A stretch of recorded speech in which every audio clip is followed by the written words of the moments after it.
বাংলায় ফের এসআইআর আতঙ্কে আত্মহত্যা। চাষের কাজ করতে গিয়ে কীটনাশক খেয়ে আত্মঘাতী হলেন এক কৃষক। মৃতের নাম মহুল শেখ। মৃতের পরিবারের দাবি 2002 সালের ভোটার তালিকায় তার নাম ছিল না। এসআইআর ঘোষণা হওয়ার পর থেকেই তিনি আতঙ্কে ভুগছিলেন বলেই অভিযোগ উঠছে।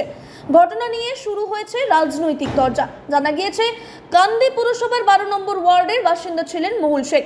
এদিন সকালে তিনি চাষের কাজ করতে জমিতে গিয়েছিলেন।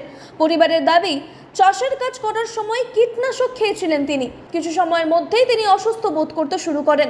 বিষয়টি দেখে জমিতে কাজ করা অন্যান্য কৃষকরা ছুটে যান তার কাছে। দ্রুত তাকে কান্দি মহকুমা হাসপাতালে নিয়ে যাওয়া হয়। খবর দেওয়া হয় বাড়ির লোকজনকে। তার শারীরিক অবস্থার অবনতি হলে ওই হাসপাতাল থেকে বহরমপুর মেডিকেল কলেজ হাসপাতালে স্থানান্তরিত করা হয় তাকে। হাসপাতালে নিয়ে যাওয়ার পথেই মারা যান তিনি। খবর যায় কান্দি থানায়। পুলিশ মৃতদেহ ময়নাতদন্তের জন্য পাঠিয়েছে। মৃতের পরিবারের সদস্যদের সঙ্গে কান্দি থানার পুলিশ কথাও বলেছে। বিষয়টি খতিয়ে দেখা হচ্ছে। ঘটনার শোকের ছায়া পরিবারের মধ্যে। এলাকাতেও আতঙ্ক ছড়িয়েছে। তৃণমূল কংগ্রেস এই ঘটনা নিয়ে তীব্রভাবে প্রতিবাদ শুরু করেছে।